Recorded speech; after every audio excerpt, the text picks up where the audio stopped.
Andrew, thank you very much for the opportunity to be here tonight. And Ian, I certainly want to endorse the message that you have given of this great city of Birmingham. In my responsibilities as Secretary of State for Housing, Communities and Local Government, one of the elements of that is being a champion in government of the Midlands engine. How I see the Midlands as being a crucial part of the UK's economic growth and our future prosperity. Indeed, how it is the engine of the UK. And I think that rightly sets the context for the discussion that we've had this evening and the value and importance of our cities. Yes, to the cities themselves, but equally the strength of that delivery for our economy as a whole.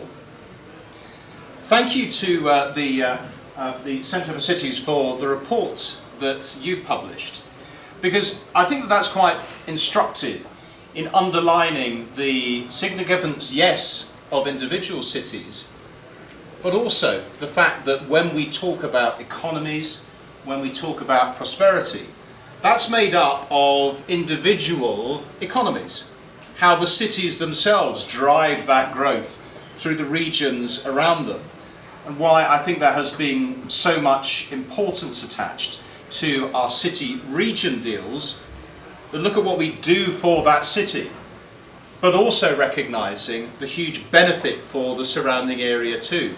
And therefore, the partnership that we have here with Andy Street as the Mayor of the West Midlands Combined Authority, working with the city to be able to really harness that potential, yes, for Birmingham, but throughout the West Midlands too. And I think it is that model that really has shown to be effective, and how we must always have that in our minds as we look to the future in a post-Brexit world, and how we should be positive about that. Positive as to the contribution that our cities and regions will make to our continued prosperity and to our continued growth.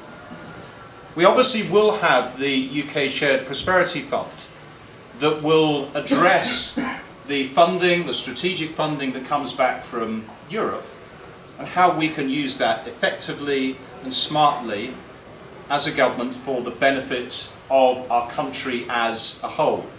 And we'll be consulting on the details of that later in the autumn. But I think it's also how we ensure that we have the right plans in place for each of those local economies. And Ian, I was very heartened to hear what you said about the local industrial strategies. That's precisely the model that I want to see advanced, encouraging regions and cities within those regions to shape those industrial strategies for each of those regions. Because I know that there are opportunities, there will be skills issues, there will be particular either historical or indeed issues of geography that will define and equally set out real opportunities for individual regions. Indeed, making some of those perhaps tough decisions on the industry sectors that will be the winners, and those things that require further focus on skills and investment, and how to shape that through our local enterprise partnerships, but equally through local government and through our metro mayors as well.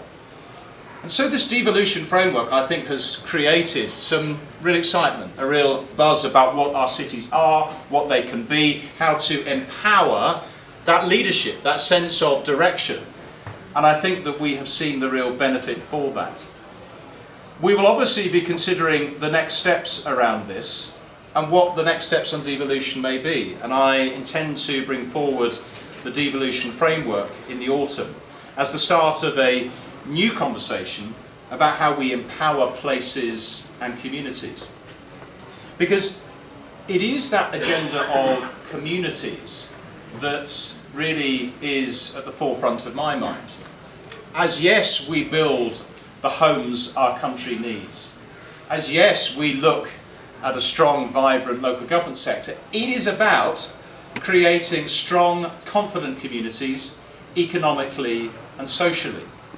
What it means to live in a particular place. What it means to identify with that. What that sense of space, what that sense of place actually means. And therefore, as we build the homes of the future, how we are thoughtful as to how we deliver the communities of the future through that too. And therefore, how our city's agenda plays an important role and part within that.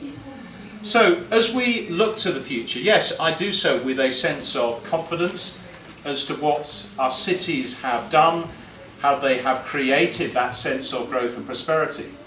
How we must look at the issues of infrastructure and how I am a keen supporter of HS2, what that will unlock in terms of its connectivity, what that means for our individual cities, how actually I think that ties things together and strengthens that positive vision of all of our regions coming together and contributing for our economic growth.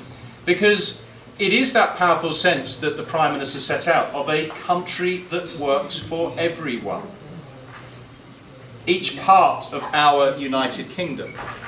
How, as Northern Ireland Secretary, I saw that very firmly about how we see that growth potential in cities like Belfast and Derry, Londonderry.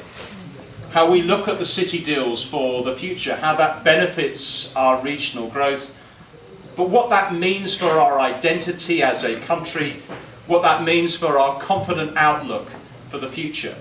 And so I look forward to continuing the discussion and dialogue.